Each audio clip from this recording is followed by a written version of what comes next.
Hi, Sven, and happy birthday. It's Grandpa Daniel's. When I was 5, I bought my first Curious George monkey.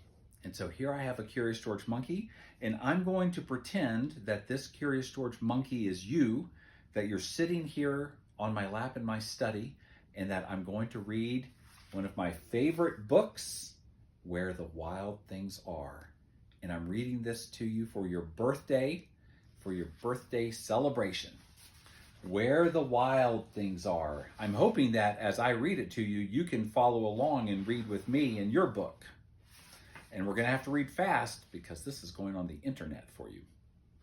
And here we go. This is the first page. The night Max wore his wolf suit and made mischief of one kind and another, chasing the dog with a fork, his mother called him Wild Thing. And Max said, "I'll eat you up." So he was sent to bed without eating anything. That very night in Max's room, a forest grew and grew and grew until the ceiling hung with vines and the walls became the world all around.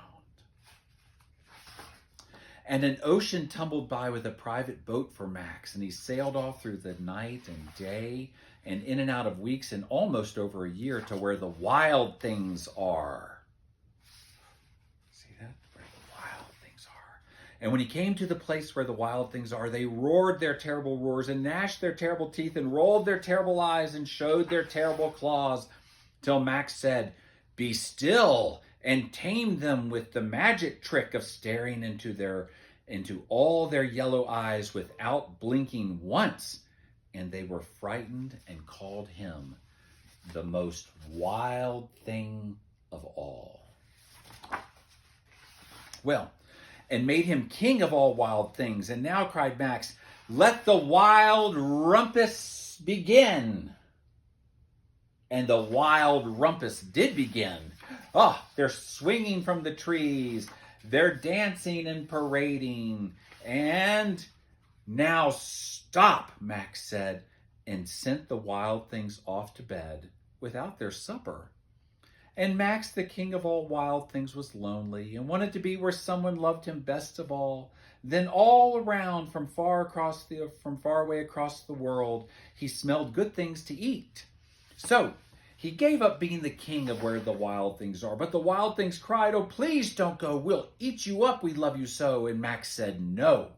The wild things roared their terrible roars and gnashed their terrible teeth and rolled their terrible eyes and showed their terrible claws. But Max stepped into his private boat and waved goodbye and sailed back over a year and in and out of weeks and through a day.